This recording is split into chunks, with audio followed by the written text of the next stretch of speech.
Говореше колегата, прво едно објаснување за граѓаните. Ако најбрзата постапка беше онаа за донесување на измена на кривичниот законник, денеска сме сведоци на уште побрза постапка. Проверив, господине подпредседателе, единствената разлика меѓу тој стариот 3 месеци 4 закон и оваа, знаете која е? Залепеното европско знаме.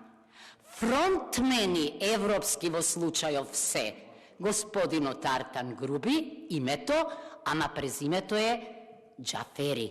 Зошто? Бидејќи тој наместо да го врати законот, бидејќи нема европска заедничка политика во оваа сфера, го прифати тој закон. Тоа е првото.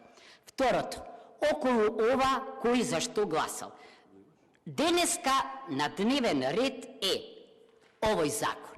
Закон за игрите на среќа. Предлагач е владата. Значи, ако е дел од коалицијата и алијанса, тогаш и таа го предлага овој закон. Значи да се фокусираме на денешната точка. Инаку, господа, ова ме подсетува мене на онаа приказна која на внука ми ја читам за Ариел. Знаете?